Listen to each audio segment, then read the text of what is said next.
Bonjour, moi c'est Michelle. Cet été, j'ai fait mon stage à la Beachwood Physical Medicine, qui est une clinique vraiment unique où est-ce que plusieurs professionnels vont travailler ensemble pour aider les gens qui vivent avec des douleurs musculo-squelettiques. Donc leur approche est basée sur des données probantes, mais surtout centrée sur le patient. Puis, on y retrouve de la chiropractie, physiothérapie, médecine, kinésiologie, santé mentale, ergothérapie, même de la rééducation visuelle. Puis, il y a aussi un volet de recherche qui est en expansion. L'objectif de la clinique, c'est d'offrir des soins de qualité et de faire avancer les pratiques en combinant la clinique et la science. L'internat à la clinique a été une expérience très positive et formatrice. Je dirais que ça m'a sorti de ma zone de confort beaucoup. J'ai eu l'opportunité d'observer et de participer activement à la prise en charge des patients dans un environnement professionnel super stimulant. Ce stage m'a permis de mieux comprendre le rôle du kinésiologue en contexte clinique, comment est-ce qu'il interagit avec les autres professionnels de la santé et ainsi développer des compétences pratiques essentielles pour ma future carrière. Au niveau des objectifs d'apprentissage, au début de mon stage, je m'étais fixé plusieurs objectifs, puis je vais en parler de trois et où est-ce que j'en suis rendue avec ces trois-là. Tout d'abord, je voulais développer mes compétences d'évaluation physique. Je dirais que j'ai partiellement atteint cet objectif puisque je ne fais pas moi-même encore les évaluations complètes, mais j'ai souvent assisté à plusieurs consultations. J'ai appris à palper, observer, puis poser des questions pertinentes afin de mieux comprendre cette compétence, puis ainsi comprendre les diagnostics. Puis je dirais que dans le futur, j'aimerais pratiquer moi-même les évaluations sous supervision de mon superviseur, of course, pour consolider mes apprentissages. Par après, je voulais concevoir des programmes de réadaptation personnalisés. Je dirais que oui, j'ai atteint cet objectif. J'ai créé plusieurs plans pour des patients via l'application PhysiTrack. Euh, donc, j'ai même une liste de patients qui m'ont été confiés. Puis, pour continuer à progresser dans cet objectif-là, je souhaite approfondir mes connaissances, pardon, sur les progressions d'exercice en fonction de différentes pathologies spécifiques. Puis par après, mon troisième, je voulais développer mes habiletés de communication interprofessionnelle. Je dirais que j'ai aussi bien progressé à ce niveau. J'ai eu l'occasion de discuter avec différents professionnels et d'assister à en fait à deux réunions interdisciplinaires et ainsi de recevoir du feedback de Stéphane. Par contre, à l'avenir, j'aimerais ça gagner en aisance pour m'exprimer plus spontanément, puis donner plus mon avis, etc., dans des contextes techniques.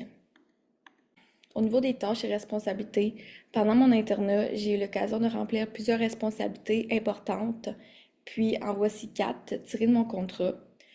Tout d'abord, la prescription d'exercices personnalisés.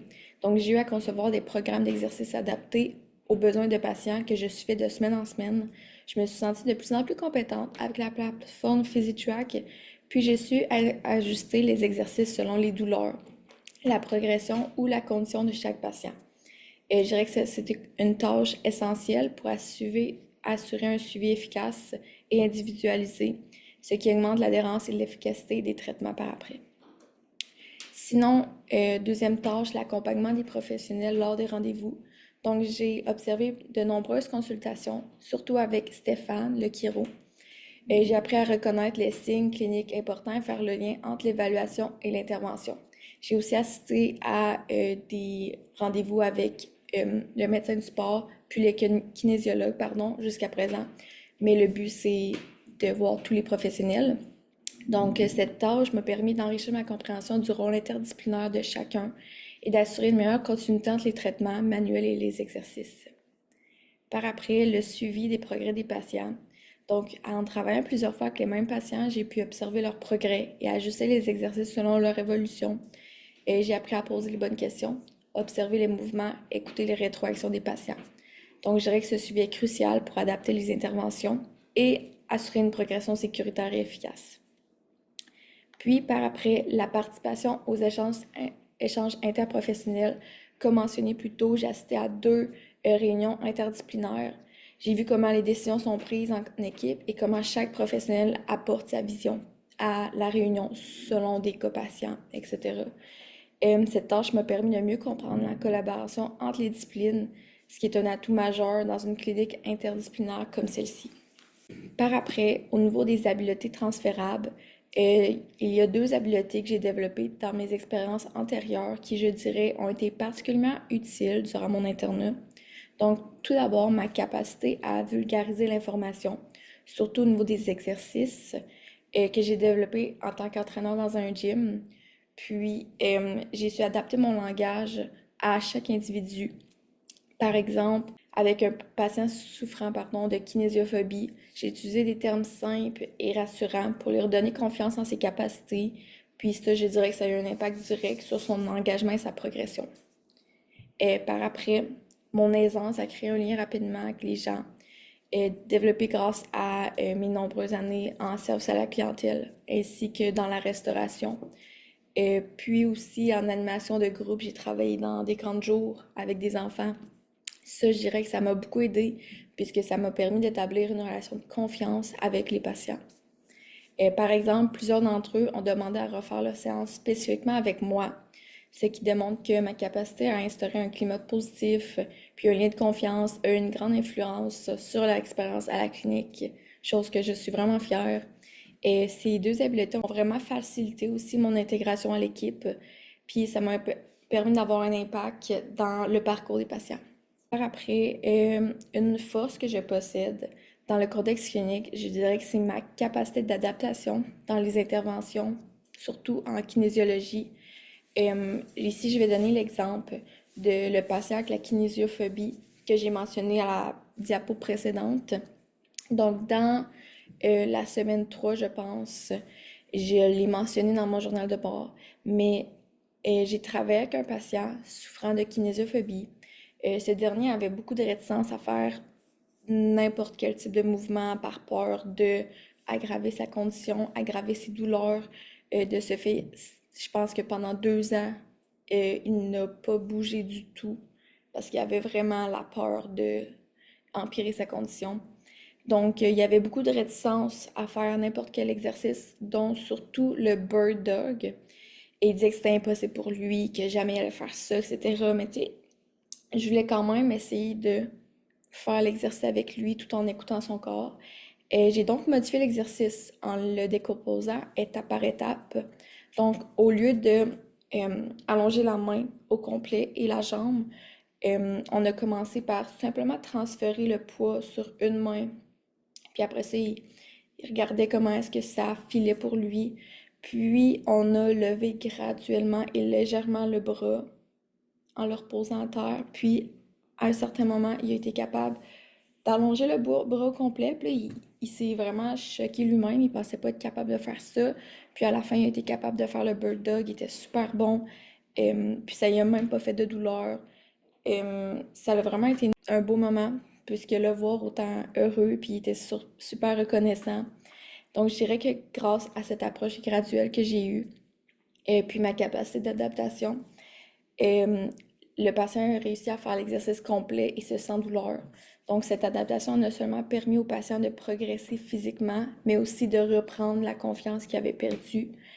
Donc, pour maximiser cette force, j'aimerais ça continuer à approfondir ma connaissance des progressions et régressions d'exercice, puis ainsi m'exposer à des clientèles variées afin d'élargir mon champ d'intervention.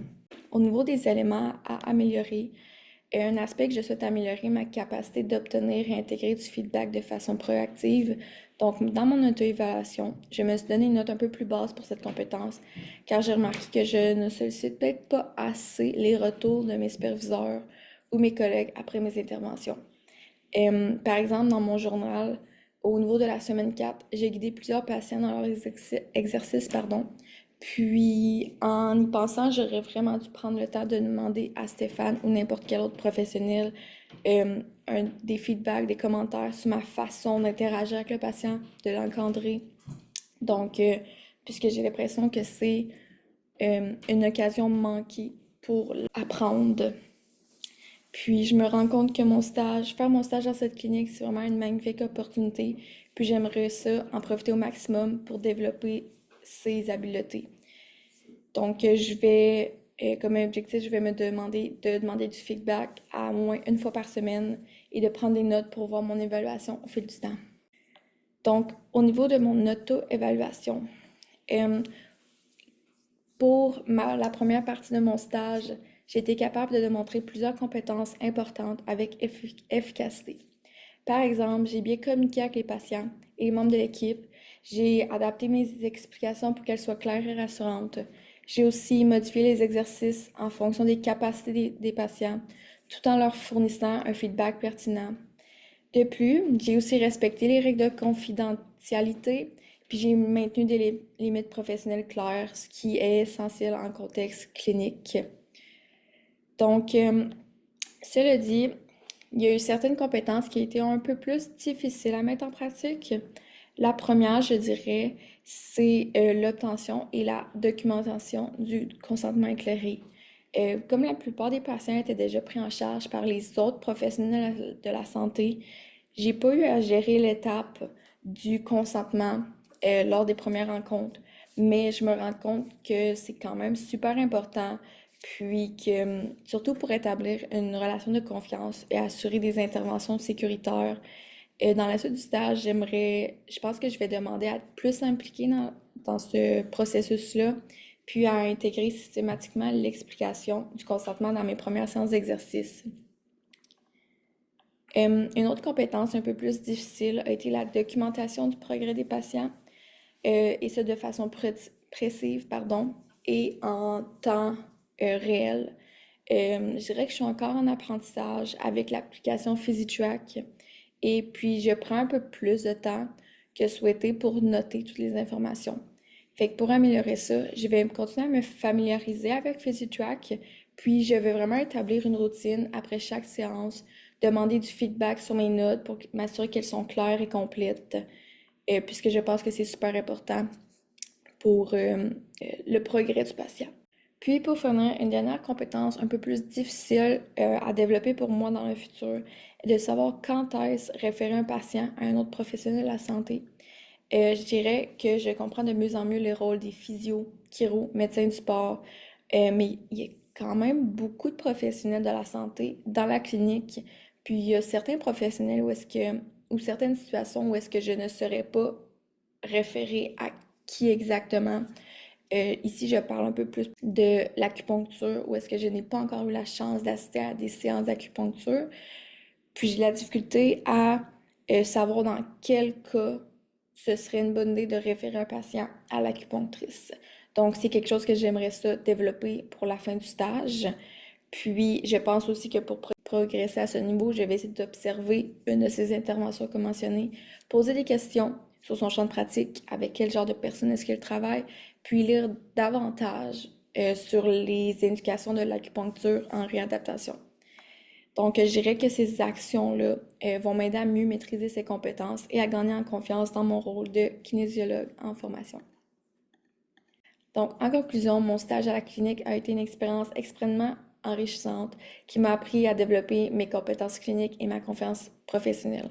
J'ai beaucoup appris, beaucoup, grâce à l'encadrement de Stéphane et à la collaboration dans cette équipe interdisciplinaire passionnée. Puis, je recommande vivement aux futurs étudiants de saisir cette opportunité. Merci.